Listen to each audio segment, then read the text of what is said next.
this message.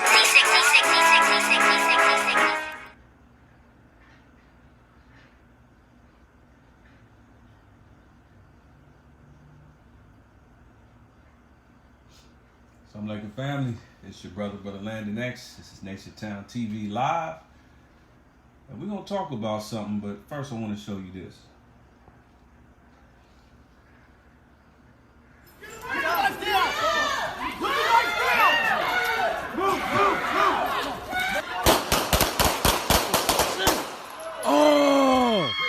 Oh, bro, they just killed them in front of me. Yo.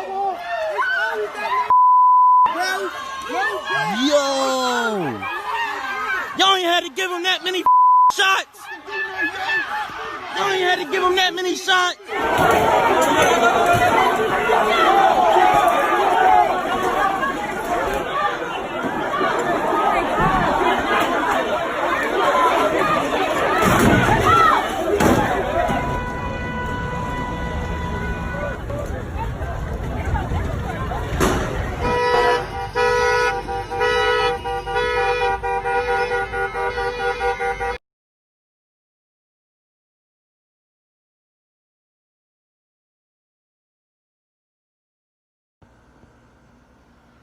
When we come back, we're going to talk about how this actually leads to the strategy of weaponizing the Negro.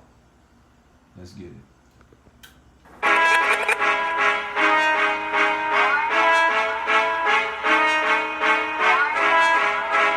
I was told to deliver this message.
Family, it's your brother Landon X. This is another quick episode as far as NationTown terms are concerned.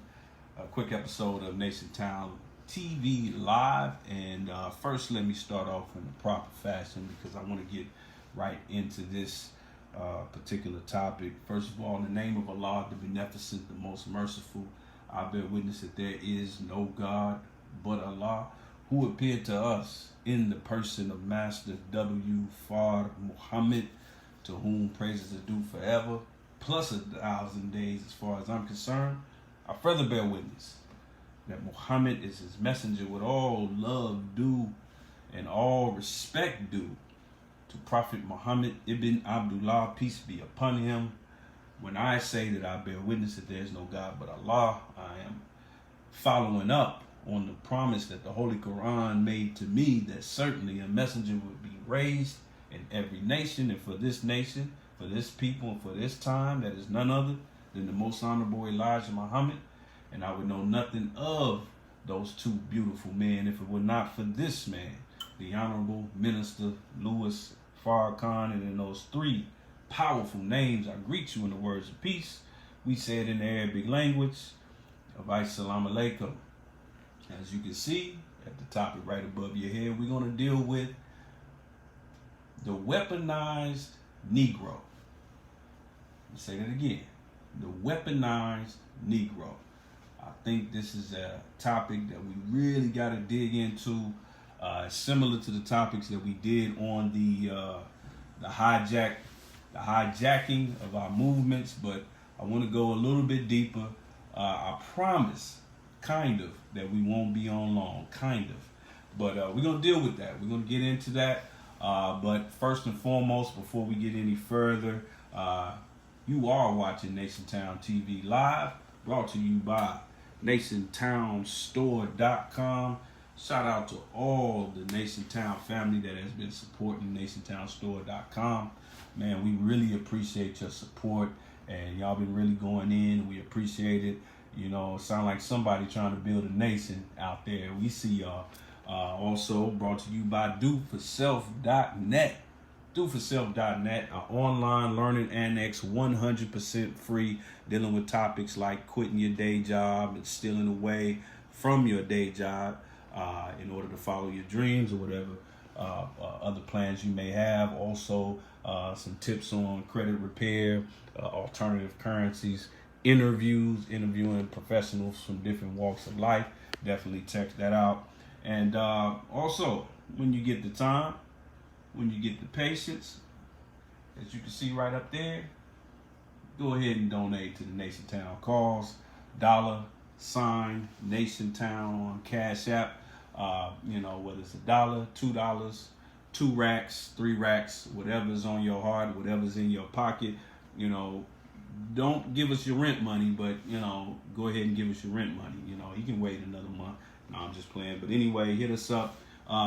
Those donations, it goes to this independent black platform, but it also goes to some of the other programs that we're doing. You might have remembered how we were reminding you of the Yes Ma'am program, which is a program that we're still doing. That is the Yes Ma'am program, which is Meal and the Message, where we give out free meals to people in need, not necessarily homeless people, but just in our people that are in need. So it helps. A minimum of 10% of all NationTown donations go to that. So let's get right to it, family. Let's get right to it.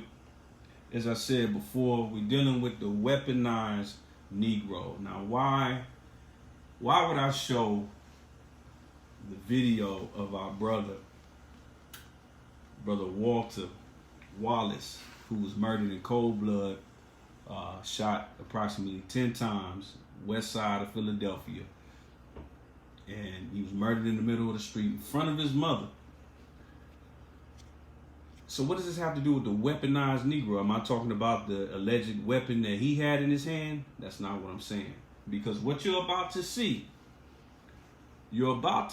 a domino effect that we've seen play over and over again just during this so-called quarantine. Over and over again.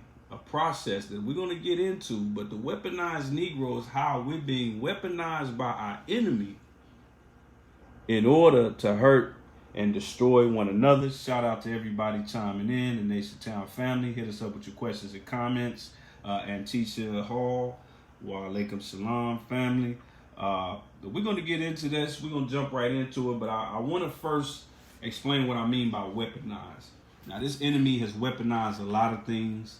They weaponized biology. You know, the Tuskegee experiment, that was the weaponization of syphilis. The smallpox blankets, that was the weaponization of blankets. So if they will weaponize blankets and then weaponize a disease, weaponize free health care,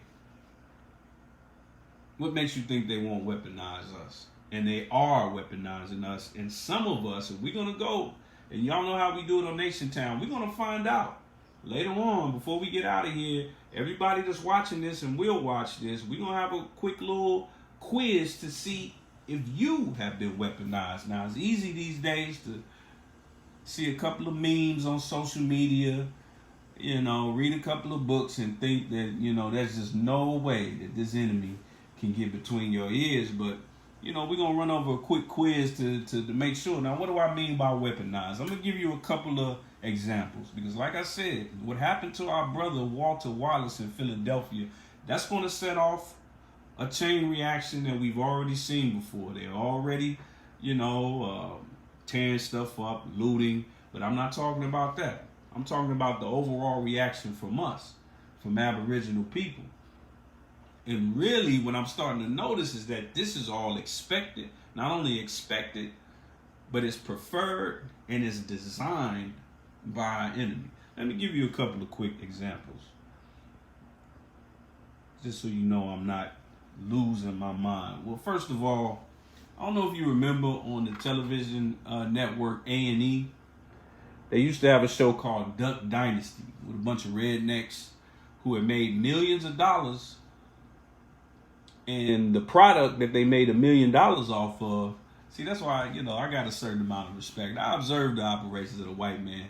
This family made millions of dollars on selling duck whistles. Duck whistles. And what these duck whistles do, if you hunt mallards, if you hunt ducks, you blow this whistle, and this whistle makes an identical sound, a sound that's identical to that of a duck mating call. Not just any duck sound, but a duck mating call. And that'll bring the duck out of the pond or out of the bushes or whatever, and there'll be a sitting duck, pun intended. It also brings to mind the science behind what they call, roach bait. I know everybody watching NationTown TV, we're clean internally and externally, and y'all probably don't know what roaches are, but roaches are a household insect that feed on, food droppings, trash, any type of filth, and they can quickly become an infestation. And you may be familiar with how, roach spray and roach bait works. If you don't, I want you to watch this quick little snippet, and then we're going to talk about it. Just in this model house and this incredible new roach bait. Only new Raid Max attacks with sulfluramine. So powerful, for every roach that takes the bait, up to 50 more can die in their nest. In 3 days, we removed the dead roaches and searched for survivors. All we saw was Raid Max, new.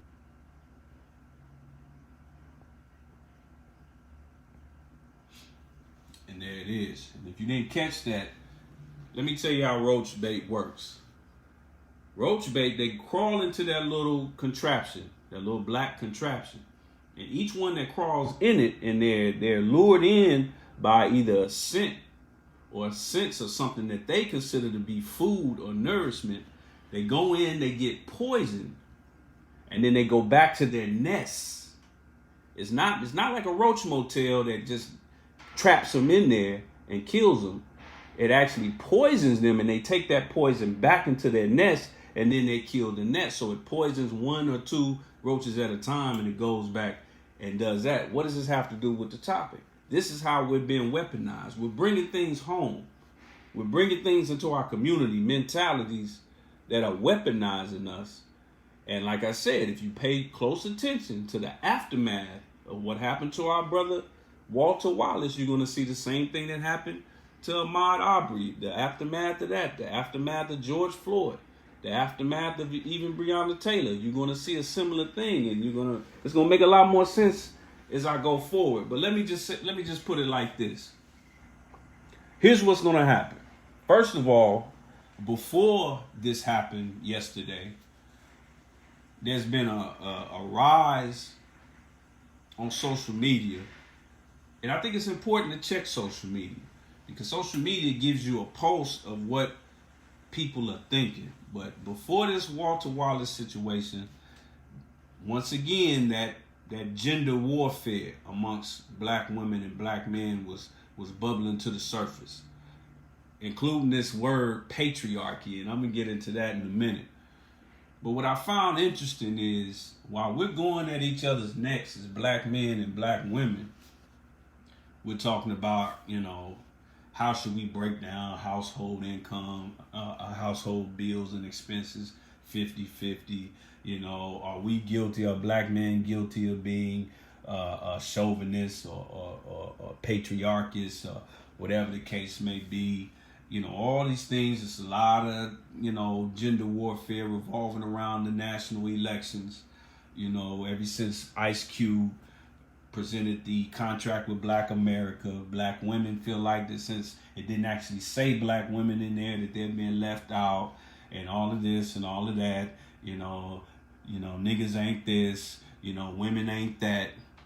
And what I find interesting is that we do that, and we go at each other's necks until there's an Ahmaud Arbery, until there's a George Floyd, until there's a Walter Wallace.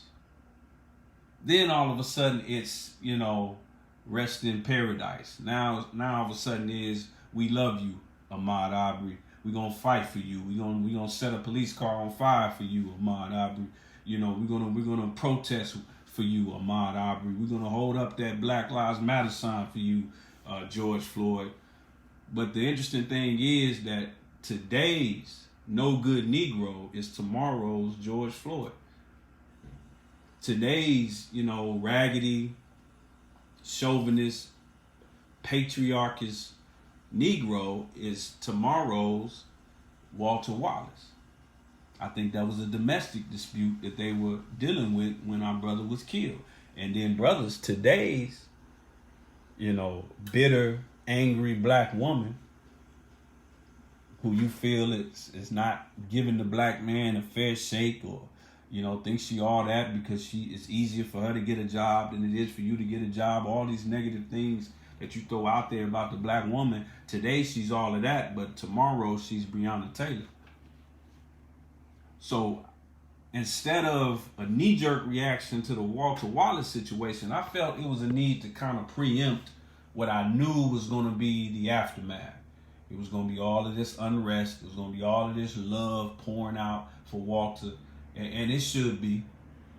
It was going to be all these protests, hijacked protests, with a bunch of black fists superimposed over, rainbows. Y'all know what that means. So before we get to all of that, shout out to Sister Sherry Ann Giles and the whole NationTown family, Sister Valerie Muhammad, wa alaikum salam, dear sister. Before we get into all that, hopefully we can be prepared this time, and we won't go down that same rabbit hole and then 3 weeks from now end up right where we were yesterday. Now, let's get to the root of it. Now, we've dealt with this in a sense before on NationTown TV, the whole history of, I guess you could say, the weaponization of the Negro, starting with your homegirl right here, not Larry Hoover, excuse me, but J. Edgar Hoover. But this guy, let me tell you about this guy. First of all, I said homegirl because he's actually buried next to his boyfriend. That's a true story. Look it up. But he created a program called the Counterintelligence Program. And in this counterintelligence program, he said in federal documents that his goal with this program was to stop the rise, not of a black, freedom fighter, not of a couple of organizations, not of, a black pride. No. To stop the rise of a black messiah. And he was dead serious about it. Now, it started with phone taps, co-opting organizations, his information that was compiled from federal documents via the Freedom of Information Act by the Nation of Islam's research team. And I'm gonna zoom in on a particular part here because I really want you to see this.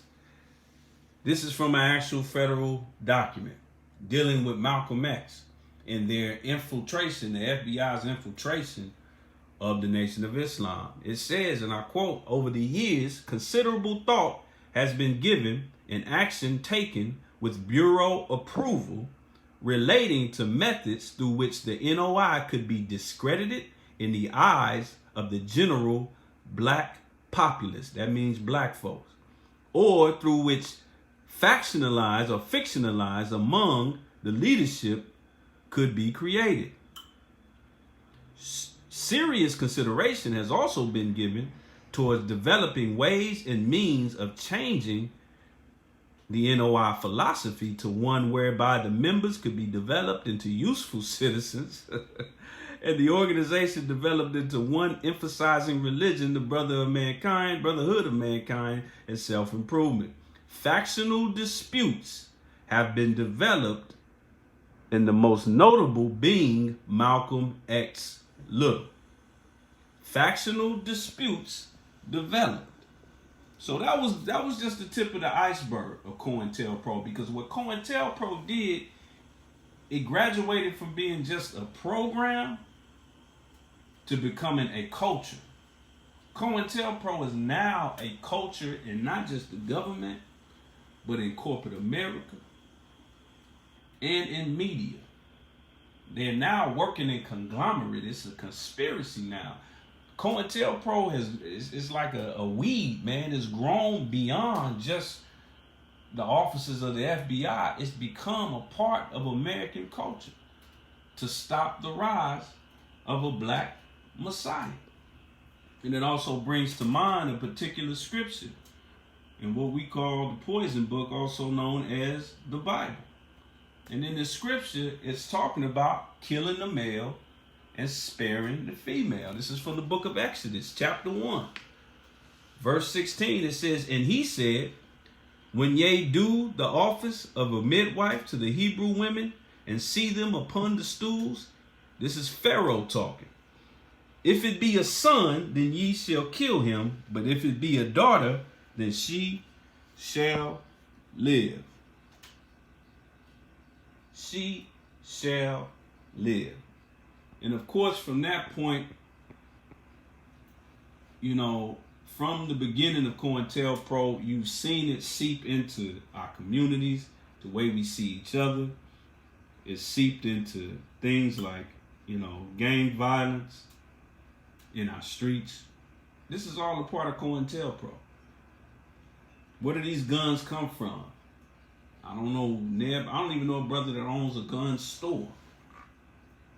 Our gangs that exist today, they started out with a very pro-black and conscious message at its foundation, and they deviated into these fratricidal organizations.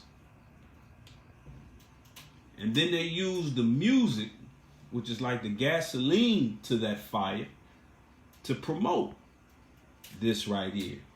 This begat this. And then, like I said, we're dealing with a culture. We're dealing with a culture of COINTELPRO.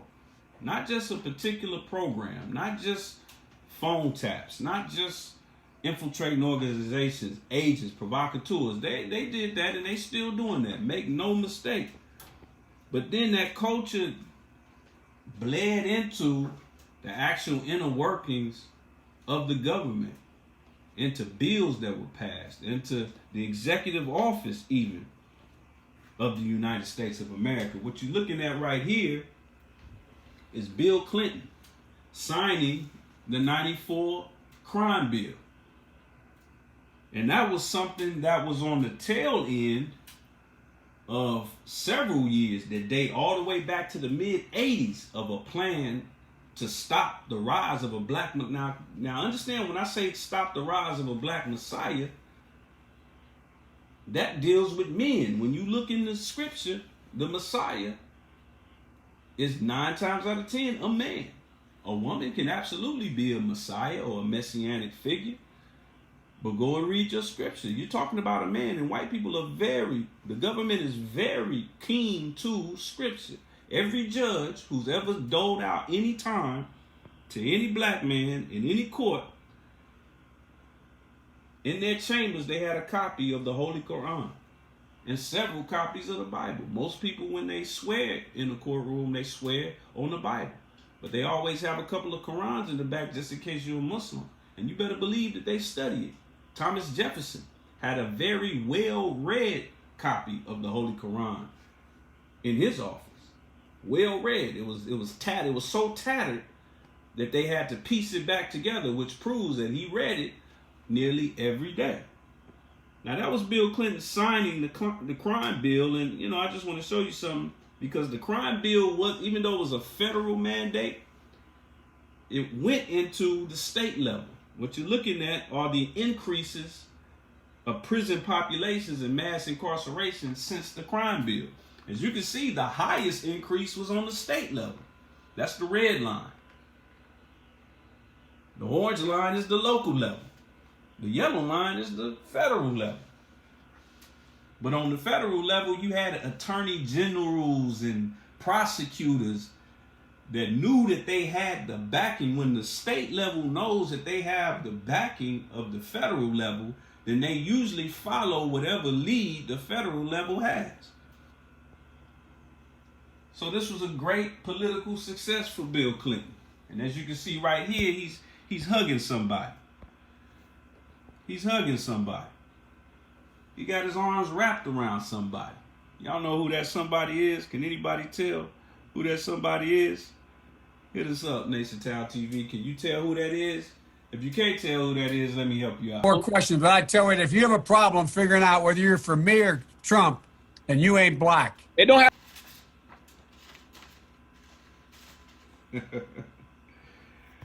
That's your boy. That's your boy, Senator Joe Biden. He bragged for 30 years about that bill. Bragged about it. That's why his candidacy for president and his choice of a running mate is really a match.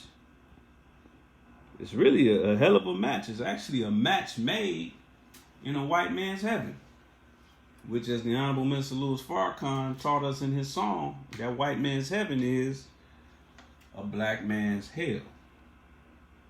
Hit us up, family. NationTown TV. Go ahead and donate if you see fit. Make sure you share this, family. Make sure you share. Hit that like button if you like it. If you're mad, hit the mad button. Whatever going on with you, whatever you're going through, make sure you express that. Hit us up with your questions and comments. But make sure you share this. Make sure you share this. Even if you get mad, share how mad you are. All praises due to Allah. But that's where we are right now. This is a process that took over 40 years to now. Our family structure is decimated. There's really not even a family structure in the black community. In fact, our communities are not communities at all. They're colonies. A colony is a group of people where they're controlled by an outside force. Everybody else has a community. We don't have a community. We have a colony. So that's where we're sitting right now. And let me check out the comments before we go further. Shout out to everybody chiming in. Make sure you hit us with questions and comments. We're not going to be on long. I'm breezing through this, but I had to touch on this before we get to burning stuff and protesting and all of that. Just know that they're going to follow, the enemy's going to follow up this whole unrest with another agenda that's going to connect directly to that. After Ahmaud Arbery, after George Floyd, the agenda that we weaponized ourselves with was that somehow black men were not protecting black women. Now, we know black women are the most unprotected and disrespected person on the planet Earth, but that's not all in the hands. That's not all based on black men. It's been set up that way. In fact, I'm going to show you that Walter Wallace video again. And there's a part of it that I think a lot of people are overlooking. A lot of people are overlooking. In fact, Let me go ahead and just play that again. Assalamu alaikum, Sister Sandra. We see you, dear sister. Miles 27, Sister Sandra X. But I want to show you this video, but I want you to pay attention to the part immediately after the shots are fired. Immediately after the shots are fired. And I want you to pay the woman that runs out into the street and she's hopping up and down, hysterical. That's his mother. And she's so mad that she, I don't know if it's her cell phone, but something that she has in her hand, she throws it at the police officer. Now this is after 10 bullets have seeped into her son's body, and he's laid out on the ground.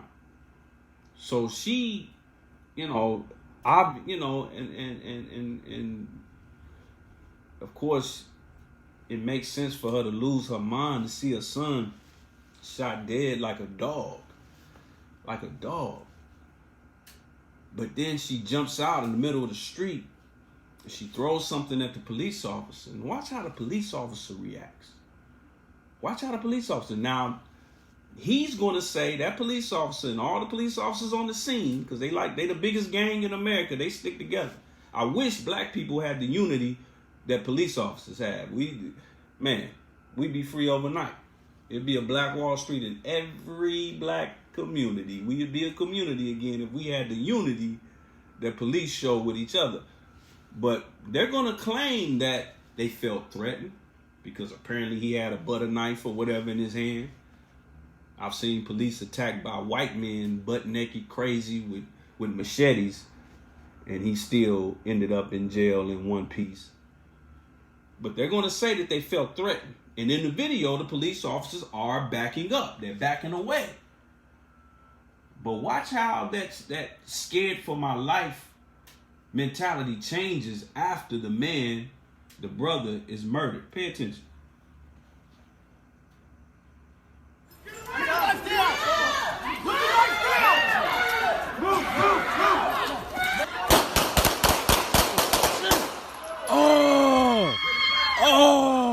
Bro, they just killed them in front of me. Yo.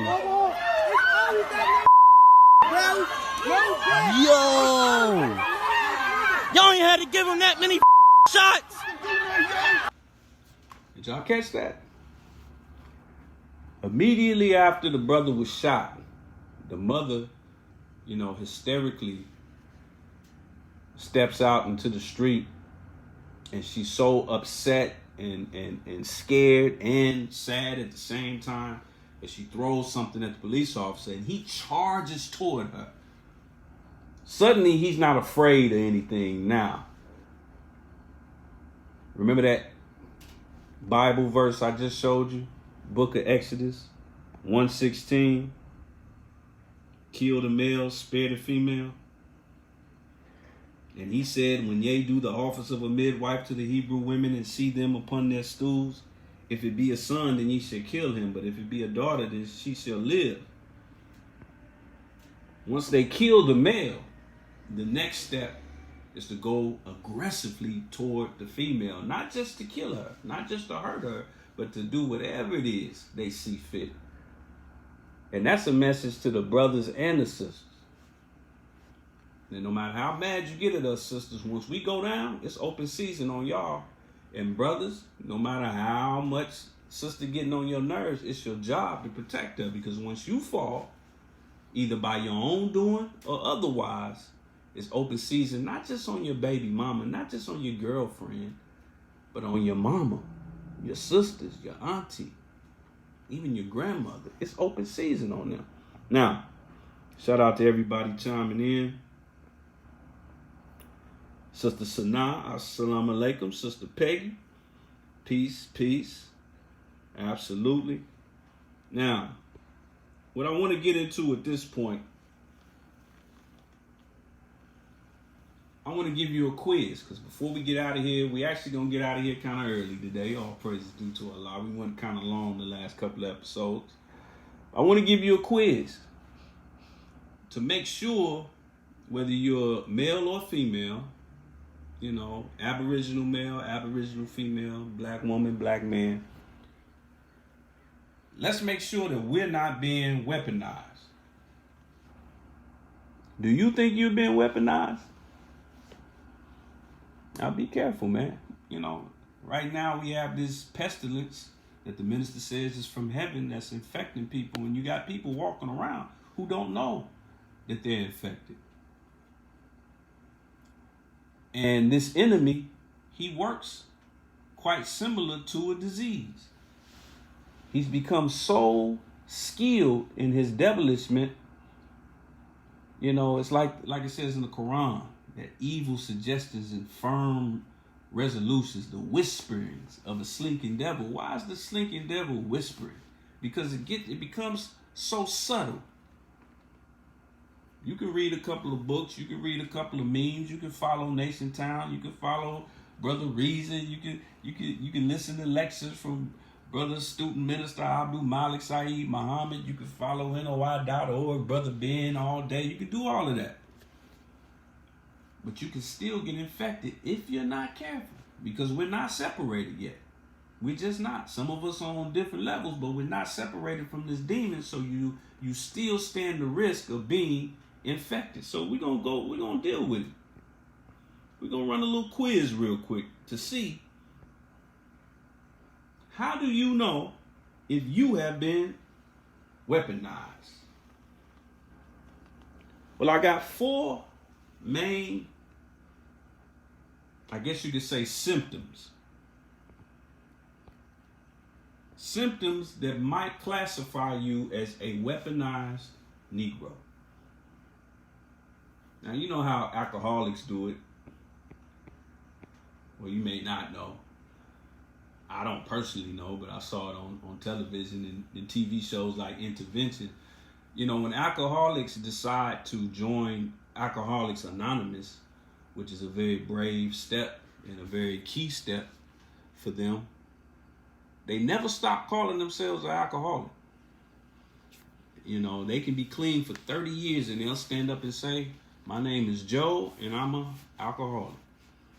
And I respect that to a certain degree. And I feel like it's the same for us who come into consciousness as a black man or woman. We really just recovering Negroes. Because you can't be in a world like this for so long with your head down, steeped into it, and then come up and just take a quick shower and it's gone. You know, your nature will win at the end of the day if you're trying to live a decent life, but you don't just clean it off instantly. So that's why I say weaponized Negro. But let's get into it.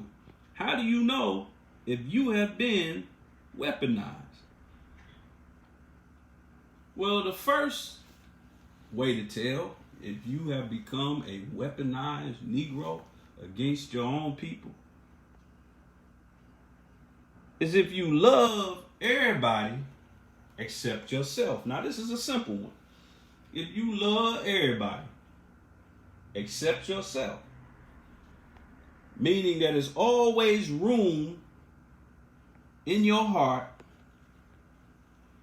to love your enemy. Always room. Like they say, Jello, is always room for Jello. If there's always room for forgiveness, always room for love, always room for atonement when it comes to your enemy, but never any room for yourself, never any room for your own. You can live a life where your life is dedicated to locking Negroes up, and you'll do it without flinching. You'll lock 20 Negroes up in a day and then go to your some soror party, some AKA or Delta soror party, and won't think twice about it. If you can do that, if you love everybody but don't love yourself, love everybody except people that look like you, you absolutely have been weaponized. You have been weaponized. Number two, and we're going to breeze through these, family. Sister Valerie says we are just being killed outright. Absolutely, dear sister. We are being killed outright. And there's an old saying, and it's usually used in business when a company is making a whole lot of money and whatnot. You know, they say, man, they got us coming and going. And that's what this episode is about, how the enemy got us coming and going. In between the Ahmaud Arbery's and the Walter Wallaces and the George Floyds and the Breonna Taylors and the Sandra Blands, you would think that all these Sandra Blands, all these Breonnas, all these George Floyds, that in between them we would wake up and get stronger. And for some of us, we are. Some of us are waking up. I'm not going to make it like it's all bad. Some of us are waking up. But given that it happens so much, we got to be waking up at a faster rate. Now, the number two way that lets you know that you have become a weaponized Negro. You are skeptical of any black person or program that could help us, but always optimistic and hopeful for anything that white people propose. Always skeptical of anything your brother or your sister brings to the table. But all white folks got to do is say, hey, man, if you don't vote for me, you ain't black. If you don't buy this product, you ain't cool. If you ain't walking around with my name on your back, on your clothes, then you ain't cool. You ain't balling. Brother come and try to sell you something. Oh, I don't know. So that might be a sign that you become weaponized. If you skeptical, your first move is to be skeptical when it comes to your own people. But when you just have an idea, and I gotta say this, you know, and I'm not knocking nobody. And in this particular thing that I'm about to bring up actually bears witness to the teachings of the Most Honorable Elijah Muhammad and the guidance of the Honorable Mr. Louis Farrakhan. But I gotta go deeper into it. There's a video that's surfacing right now. That's circulating. And it's the second or third like it. And it is of a Caucasian male, an older Caucasian male, who is bearing witness and saying that God has inspired him to do whatever he can to help the Nation of Islam. A white man, a Caucasian. Now, I don't want to throw no trash in a well that the nation is trying to drink out of. And God may have very well inspired this man. And there's a place for so-called good white people in the hereafter. And by the hereafter, the Nation of Islam, we don't consider the hereafter something that happens magically after you die. However, I find it interesting that there's just such a clamor and such a, so many people, so excited about what this random white man who we don't know from a hole in the wall, he just said a couple of nice words about the Nation of Islam, and now, we easing down the road and rejoicing like we on the whiz or something. I'm just saying, just calm down a little bit. Calm down a little bit. Why is it like 50-50 on Cube in the contract with Black America, which is obviously, by his own admission, inspired by the Million Man March, inspired by the Muslim program, inspired by the national agenda that was given to us during the Million Family March? Why wasn't there an equal parade for Cube? Now, most believers are pro Cube in his efforts, but it's just, I don't know.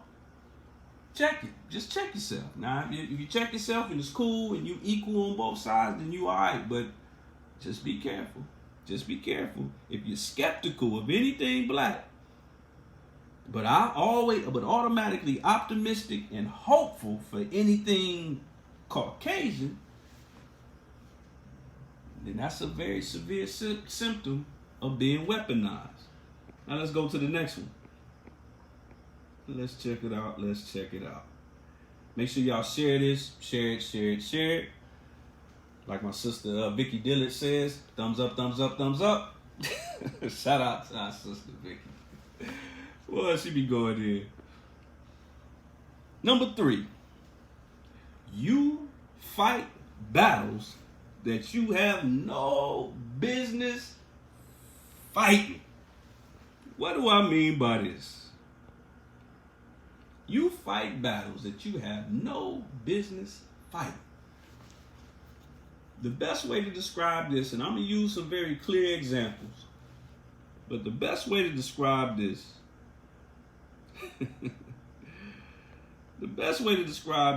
is, you know, I always found it interesting when I see what they call police dogs or bomb sniffing dogs, or the dogs that they walk around with in the airport. I kind of like seeing them at the airport because, you know, that gets the line going quicker, because, you know, if the dog is sniffing everybody, then everybody, you know, they don't have to be as careful with the security check. But I always feel for the dogs, like, wow, look at that dog, because the dog be so zealous. The dog be so turned up about, it's like the dog is more excited about being a police dog than the human is about being a policeman. And that's what we look like when we are fighting our enemy's battles. We fighting the enemy's little movements and little propagandas. We fighting it for them. This is what we look like. We look like this.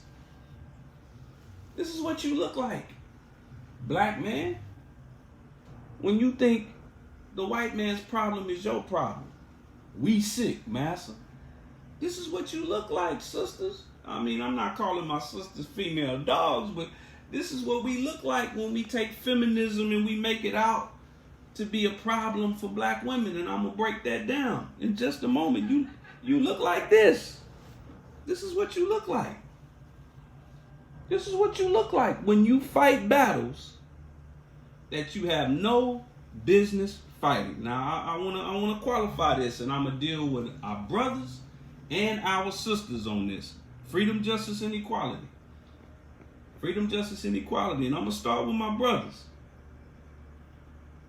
One of the, and I know what leads up to it. I know all the social ills. We actually went through a huge part of it. COINTELPRO and the culture of COINTELPRO. Not just the program, but the culture. It started off as a program. It graduated, or it festered into a culture. And one of the terrible side effects of that was gang activity. And this is where brothers are literally killing each other over blocks and neighborhoods, most of which is federally subsidized. But you're willing to die over it. The government, the state government, at any point could send a letter to your grandma's house, your mama's house, or whoever you stay with, and say that they're going to get moved to somewhere in the suburbs or to some other neighborhood or some other housing complex any day now. And now all of a sudden your set is in the enemy's hood. You out of bounds now, just because the government, some clerk in a government building just checked a box. But you willing to die over that box that this government clerk that you will never meet checked. That's one very severe version of fighting a battle that you have no business fighting. But I'm going to stay on the brothers for a minute. Another example, and this is really the brothers and the sisters, when we get so entrenched, read these signs behind this brother. This brother, you know, I don't know if you've seen the news report of this brother. I think this is Baltimore. But this brother, you know, he just woke up one day and decided he's going to be the biggest cheerleader for Donald Trump. I mean, that's a battle that and here's what they're doing. Speaking of weaponizing and hijacking and propaganda, let's be clear, brothers. The move the Republican Party is trying to make right now, and this is why they picked up Ice Cube's contract with Black America and actually looked at it, as opposed to the Democratic Party that didn't even look at it. They said, we'll check it out after the election. They're trying to pattern themselves as the most favorable party for the black masculine male. Because they can look, they can easily see. This is something politics they've always played this game. Right now, you got a lot of black Republicans going around saying, well, you know, black people used to vote Republican when they first got the right to vote. And that's correct. How did it change from us all voting Republican to then voting Democrat? The main way that it changed was political strategy. Political strategy. People like Lyndon Johnson, Dwight D. Eisenhower, they realized that they could drop a couple of little crumbs on the table of black people and they could solidify the black vote for years just by giving them something that the Republican Party was not even offering. And right now, what the Republicans are trying to do with us, with black males, black masculine men, is just pay attention to us. They're not doing nothing for us either. They just giving us some attention. Because like I said, that's all a Negro wants from a white man is just a pat on the head. So brothers, be careful with this. Definitely be careful with this. But fighting battles that we have no business fighting. I see black men joining groups like black and Hispanic men joining groups like the Proud Boys. Joining the NRA. Thinking that, just that the NRA, not realizing the NRA is a white supremacist wing, but you think it's just all about guns. You a fool. You a fool if you think that the gun rights organizations in America are going to get behind you. Ask Philando Castile about the NRA. I still haven't heard one peep from the NRA. From all these gun-loving crackers, I ain't heard not one stand up for Philando Castile, who was murdered as a legal carrier of a firearm. He had that firearm on his person right there. He told the police officer, that police officer that you see right there, he told him what he had. He did not reach for it. He was not violent. He was not, and he still got shot. So you can miss me thinking that standing up for guns is your fight. If you see some white boys, if you like guns, brother, and you see some white boys standing up about gun ownership, stay away. Start your own little gun club in the hood. Start your own little protest in the hood. Don't think that fight is for you. They got something else in mind. Now I got to go to the sisters and shout out to Vicky Dillard, because this kind of goes up her alley a little bit. There's a sister who I used to, and she's still my sister. I still love her. But there's a sister that I used to admire to a certain degree when I just saw her as a sportscaster. Sports was my religion before Islam. Now I hardly watch a game. You can ask my wife. She hardly see me ever watch a second of any game, basketball or football. But when I used to watch ESPN all day, I used to love to see young black faces, including this sister. And this sister is Jamel Hill. And she has been weaponized by our enemy. She's my sister. I love her, but she's been weaponized. She takes every chance she gets to throw shots at black men. Last year, she was promoting this article in a magazine that was saying that straight black men are the white people of black people. I'm going to say that again. Did it sound stupid? That's because it was. Let me say it again. Straight black men are the white people of black people, meaning that we're the oppressors of black people. Even though black men can't find a job, even though black men are incarcerated at a rate 10 times their populace, somehow, even though we can't hire nobody, we can't fire nobody, we can't sign off on any government grant, we're the white people of black people. And then she came out fighting this Black Lives Matter organizational party line about patriarchy. For those not familiar with patriarchy, patriarchy is just any establishment that's ran by men. And according to the Holy Quran and even the Bible, a household should be ran by a husband. Not a man, not just any man, a husband. A husband who, by the way, has a connection to God.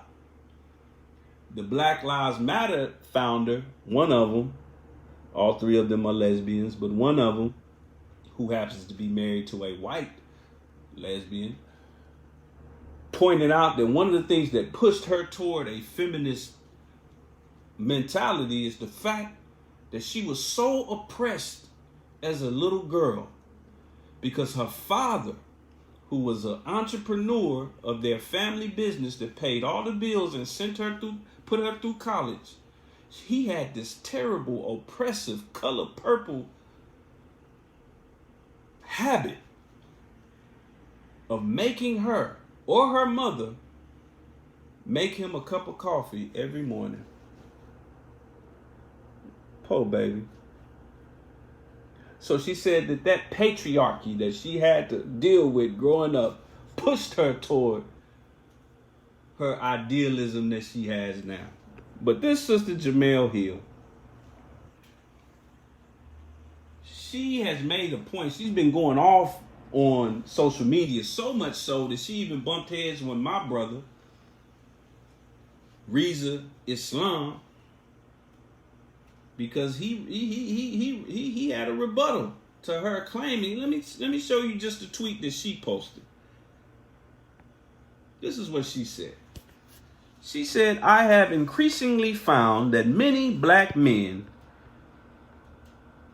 many black men are incarcerated at an unfair, exorbitant rate. No, many black men are unable to enter the workforce after biased education and biased laws." No, that's not what she said. Many black men are struggling to develop, good personality traits due to the fact that they're raised in broken homes. No, she said, in an hour like this, in between the George Floyds and in between the Walter Wallaces, in between all that's going on, she found the need to say that I have increasingly found that many black men, we don't want jobs. We don't want a little bit of respect. We don't want to make it home without being murdered in the streets. No. We just want better access to patriarchy. They don't actually want it dismantled. So this is an educated, intelligent black woman, beautiful sister, who thinks that black men just wake up every day thinking, how can I promote patriarchy? Not how can I get a job? How can I stay out of prison? How can I get this little money to my baby mama so she won't, report me to child support, and then I end up spending 2-3 years in jail, after getting pulled over, if I even make it to the jail alive. No, that's not our concern. No, that's not our concern is we want to promote patriarchy. See, this is what happens when you get weaponized by the enemy. Because somebody's whisperings of a slinking devil. Some Becky, some Karen is whispering that in her ear at ESPN or wherever she is now. ESPN let her go. They telling her, oh wow, Jamel, this is the worst thing happening now. Patriarchy. Look at your paycheck. Who signed your paycheck? Is it a woman's name? It isn't? That's the problem. George Floyd, that's terrible. That's terrible. Ahmaud Arbery, that's terrible. The economic situation in you people's community, that's terrible.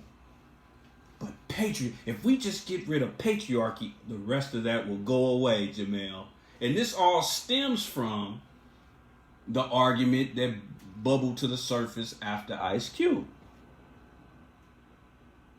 And to be honest, the feminists look like idiots, particularly the black ones, such as our sisters on that particular TV show who tried to berate Ice Cube by saying that when he created a contract with Black America, because it did not say black women, it did not include black women.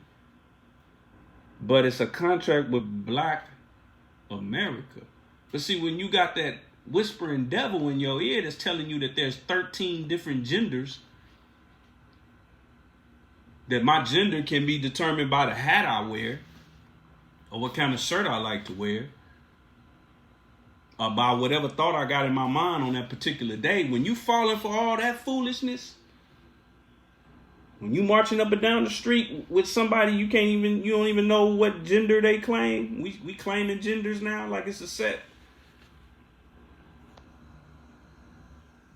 When that's in your mind, then you will say something as foolish as this. And it is mathematically foolish. And I'm going to bring that up again. Make sure y'all share this, hit the like. But I'm going to bring this up again. I have increasingly found that many black men, what the black man wants in America today, we just want more patriarchy. Because we know black men are just running everything. We just running everything. Patriarchy. So the black woman's issue in America today is patriarchy, the dominance of the black man in the black community. That's our issue in the black community, the dominance of black men.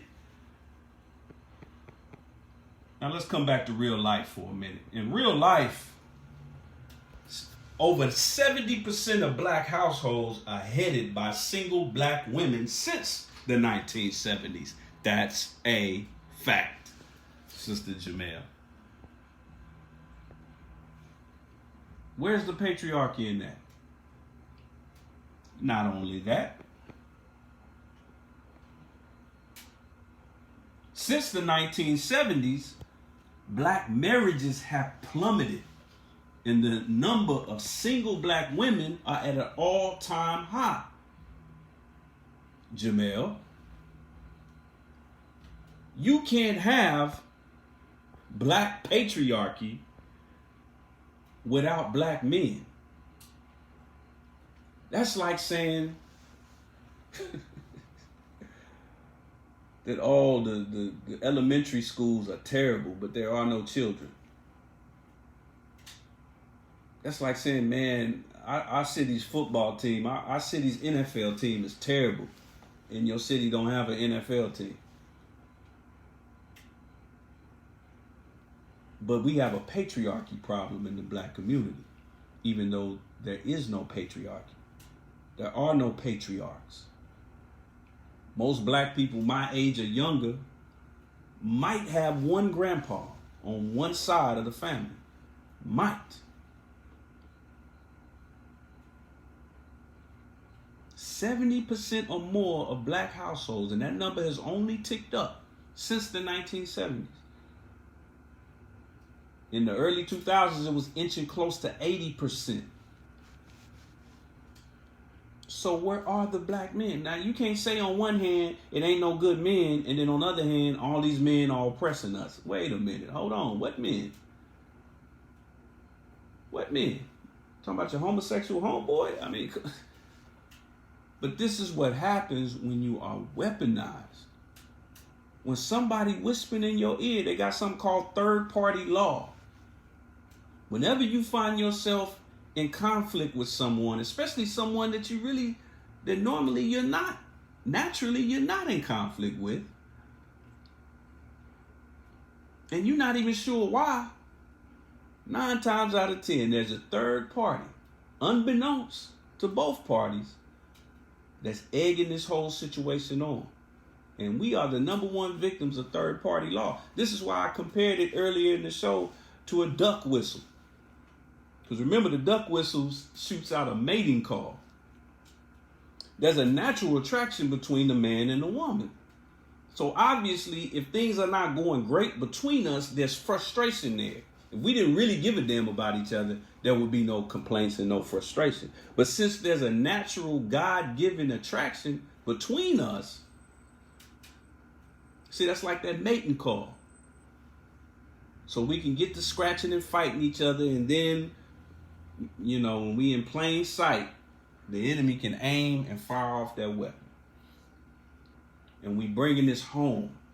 We tracking it in. Like in the Muslim household, we have a trait, or you should have a trait if you're a Muslim, of taking your shoes off as soon as you enter the premises. Some people take it off right before they cross the threshold, and you usually have like a little rack where you sit your shoes, so you don't track in the dirt from outside. It's a lot of dirt being tracked into the black household. That was number 3. We're going to move on to number 4. Shout out to everybody chiming in.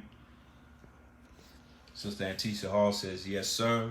Sister Sanaa says, a household should be ran by a husband that is connected to God. Straight like that. Not by a man. Not just a swinging ding-a-ling in the house. No. Brothers, we got to earn that spot. And the first step to earning it is committing to it. You can't say you own a house if you never signed a mortgage. You never signed a deed. And you have no say-so in any household if you're not at least taking care of that household 100%. Now, no 50-50, 100%, and or you sign on a dotted line as the head of that house. And that's what you do when you become a husband and you make her out to be, like they used to say in the old days, an honest woman by marrying her.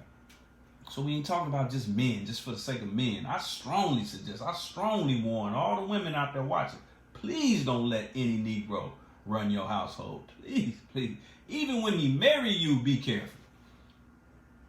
Even when y'all get married, be careful. Watch him. Make sure that he's being guided by the right entity, by the right role models. Just because he said I do, don't just make it okay. Now he get to be Adolf Hitler in the household. No, but he at least gets sworn in as the president, as the CEO of the household. If he's connected to that righteous government given by God.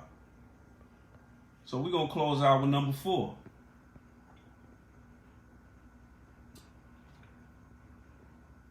And number 4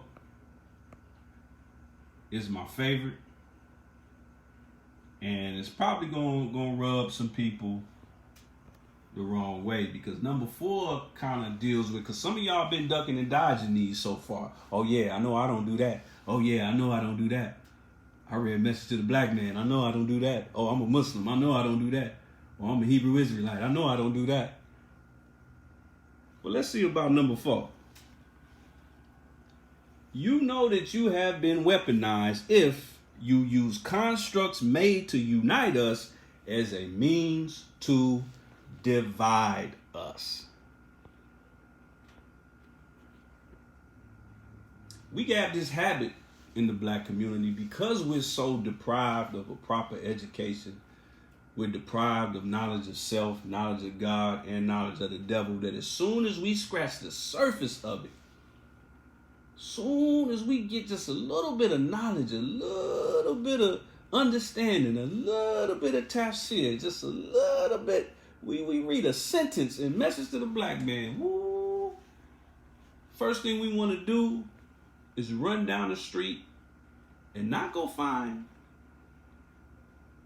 a Peckerwood police officer, not go find your city councilman, not go find some white man, no, not go find, a gentrifier, not go find a colonizer. No, you go find a brother that look like you and argue with him about that one sentence you just read. People say religion is the biggest problem in the world. No, people in religion are the biggest problem in the world. The Honorable Minister Louis Farrakhan said that religion is dead. And it's people that have killed it. People that call themselves Muslims, Hebrew Israelites, the whole nine. You got our Moorish Science Temple brothers. I love my brothers. Islam all day. But you'll sit up there and talk to some of them, not all of them, but you'll talk to them all day, And then you'll say black, and they'll shut down the whole conversation. Oh man, we not black. You mean to tell me that this whole conversation, 99% of what I said, we having a decent conversation, and now you gonna pump the brakes on a word? Or about nationality? Let's build a nation first before we even talk about nationality. Man, miss me with that. Hebrew Israelites, same thing. Brother, wear your fringes. You supposed to wear fringes on your clothes. You telling me, but you ain't telling them crackers in Santa Monica and all up and down New York and all up and down Florida that call themselves Jews and are not, but are the synagogue of Satan. Go tell them. They got their fringes, but go tell them that they perpetrating a fraud. Let's deal with them first before you come to me and all my Muslim brothers. I can't leave y'all out. My Orthodox Muslim brothers. Or the nation of Islam is kafir, is shirk. Listen, bro. Prophet Muhammad, he was the last messenger. First of all, that's wrong. Nowhere in the Holy Quran does it say the Prophet Muhammad is the last messenger of Allah. He's the seal of the prophets. Prophets and messengers are different. But the Holy Quran in several places, including Surah 10, Ayat 47, Surah 16, Ayat 36, says that certainly a messenger will be raised for every nation. And then in Surah 14, Ayat 4, it promises that not only will a messenger be raised for every nation, but that messenger would speak the language of that people. And no matter how you want to look at language, when you want to look at it from a figurative standpoint or a literal standpoint, Prophet Muhammad ibn Abdullah, peace be upon him, did not speak English, and he also did not speak the figurative language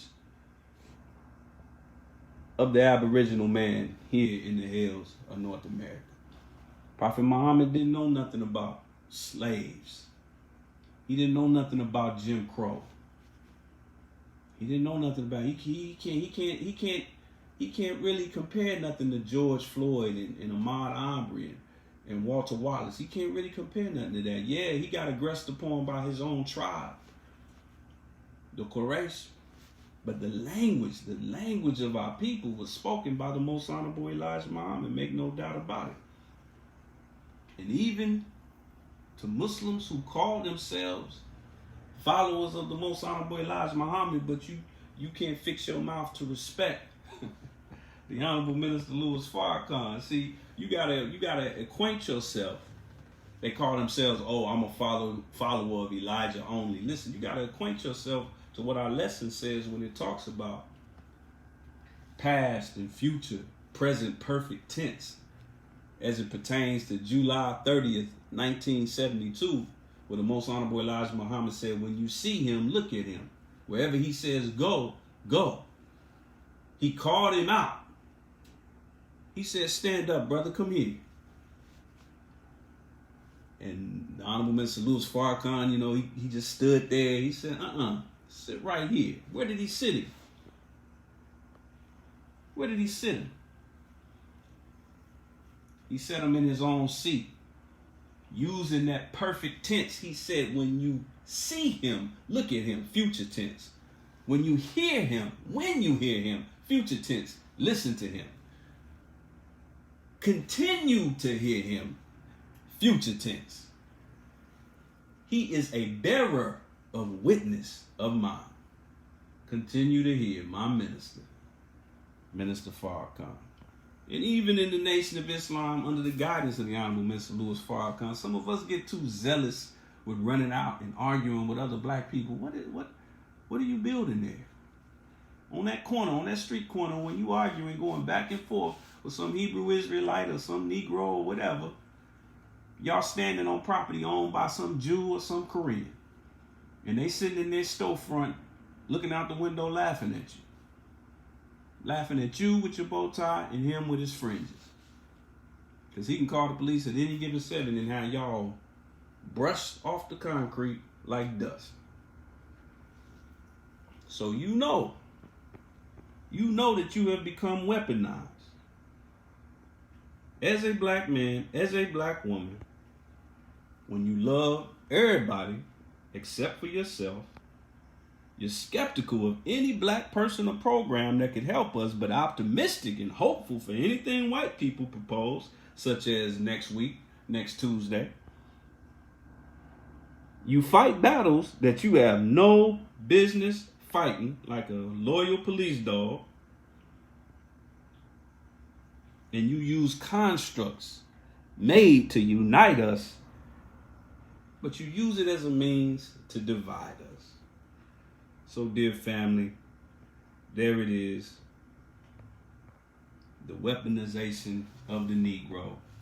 Because that's what we're going to have. So as we get ready for the unrest and all the drama that's going to come after the death of our dear brother, Walter Wallace, and we're going to show him so much love, and we should. We're going to show so much love to his mother, and we should. We're going to get mad, and we deserve to get mad. Let's remember that. Let's remember that before we go at each other's neck in games or for any type of debate or anything like that, or gender warfare. Let's think about that when we walk into one of the enemy stores and we about to reach in our pocket, or we about to click, shop now or order now on Amazon or any of the enemy's platforms, when we haven't even checked to see if it's a black man or a black woman that's selling the same thing or better. Let's remember that. Let's keep that energy. The energy that we're about to give to this Walter Wallace situation, and we should give it. Let's keep it in everything we do, not just holding a picket sign, not just throwing a brick through the window. So with that said, I'm going to leave you, family, as I greeted you in the words of peace. We said in the Arabic language, Assalamu alaikum.